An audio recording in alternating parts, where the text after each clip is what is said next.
సంఖ్యాకాండం 29వ అధ్యాయం.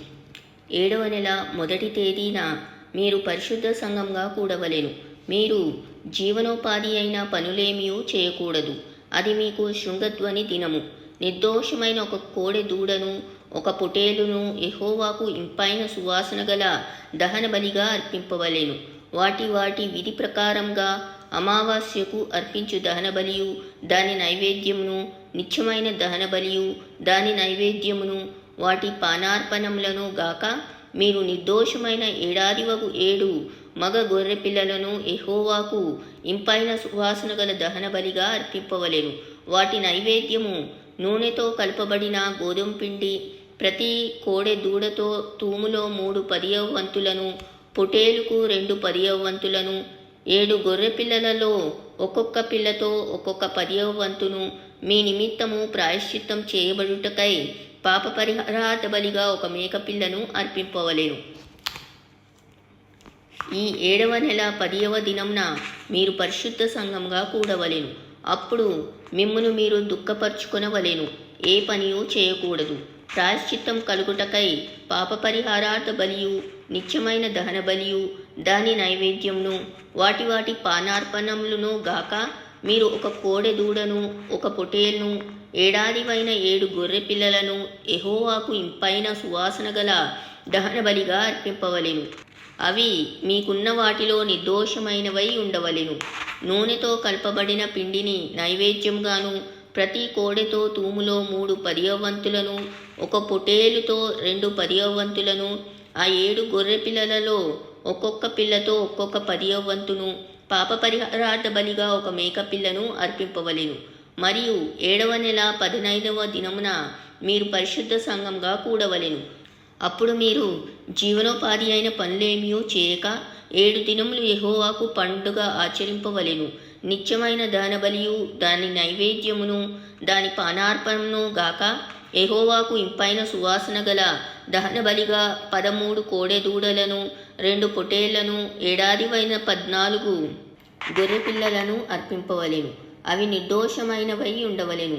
నూనెతో కలపబడిన గోధుమ పిండిని నైవేద్యముగాను, ఆ 13 కోడె దూడలలో ప్రతి దూడతో తూములో 3 10వ వంతులను, ఆ 2 పొటేళ్లలో ప్రతి పొటేలుతో 2 10వ వంతులను, ఆ 14 గొర్రె పిల్లలలో ప్రతి పిల్లతో ఒక్కొక్క 10వ వంతును పాప పరిహారార్థ బలిగా ఒక మేకపిల్లను అర్పింపవలెను. 2వ దినమున నిత్యమైన దహన బలియు దాని నైవేద్యమును, వాటి పానార్పణములను గాక మీరు నిర్దోషమైన 12 కోడె దూడలను, 2 పొటేళ్లను, ఏడాదివైన 14 గొర్రె పిల్లలను విధి ప్రకారంగా వాటి వాటి లెక్క చొప్పున ఆ కోడెలతోనూ పొటేళ్లతోనూ గొర్రె పిల్లలతోనూ వాటి వాటి నైవేద్యమును పానార్పణములను పాప పరిహారార్థ బలిగా ఒక మేకపిల్లను అర్పింపవలెను. 3వ దినమున నిత్యమైన దహన బలియు దాని నైవేద్యమును దాని పానార్పణమును గాక నిర్దోషమైన 11 కోడెలను, 2 పొటేళ్లను, ఏడాదివైన 14 గొర్రె పిల్లలను విధి ప్రకారంగా వాటి వాటి లెక్క చొప్పున ఆ కోడెలతోనూ పొటేళ్లతోనూ గొర్రె పిల్లలతోనూ వాటి నైవేద్యమును పానార్పణములను పాప పరిహారార్థ బలిగా ఒక మేకపిల్లను అర్పింపవలెను. 4వ దినమున నిత్యమైన దహన బలియు దాని నైవేద్యమును దాని పానార్పణమును గాక నిర్దోషమైన 10 కోడెలను, 2 పొటేళ్లను, ఏడాదివైన 14 గొర్రె పిల్లలను విధి ప్రకారంగా వాటి వాటి లెక్క చొప్పున ఆ కోడెలతోనూ పొటేళ్లతోనూ గొర్రె పిల్లలతోనూ వాటి నైవేద్యమును పానార్పణములను పాప పరిహారార్థ బలిగా ఒక మేకపిల్లను అర్పింపవలెను. 5వ దినమున నిత్యమైన దహన బలియు దాని నైవేద్యమును దాని పానార్పణమును గాక నిర్దోషమైన 9 కోడెలను, 2 పొటేళ్లను, ఏడాదివైన 14 గొర్రె పిల్లలను విధి ప్రకారంగా వాటి వాటి లెక్క చొప్పున ఆ కోడెలతోనూ పొటేళ్లతోనూ గొర్రె పిల్లలతోనూ వాటి వాటి నైవేద్యమును పానార్పణములను పాప పరిహారార్థ బలిగా ఒక మేకపిల్లను అర్పింపవలెను. 6వ దినమున నిత్యమైన దహన బలియు దాని నైవేద్యమును పానార్పణమును గాక నిర్దోషమైన 8 కోడెలను, 2 పొటేళ్లను, ఏడాదివైన 14 గొర్రె పిల్లలను విధి ప్రకారంగా వాటి వాటి లెక్క చొప్పున ఆ కోడెలతోనూ పొటేళ్లతోనూ గొర్రె పిల్లలతోనూ వాటి వాటి నైవేద్యమును పానార్పణములను పాప పరిహారార్థ బలిగా ఒక మేకపిల్లను అర్పింపవలెను. 7వ దినమున నిత్యమైన దహన బలియు దాని నైవేద్యమును పానార్పణమును గాక నిర్దోషమైన 7 దూడలను 2 పొట్టేళ్లను ఏడాదివైన 14 గొర్రె పిల్లలను విధి ప్రకారంగా వాటి లెక్క చొప్పున ఆ కోడెలతోనూ పొటేళ్లతోనూ గొర్రె పిల్లలతోనూ వాటి నైవేద్యమును పానార్పణములను పాప పరిహారార్థ బలిగా ఒక మేకపిల్లను అర్పింపవలెను. 8వ దినమున మీకు వ్రతదినముగా ఉండును. అప్పుడు మీరు జీవనోపాధి అయిన పనులేమీ చేయకూడదు.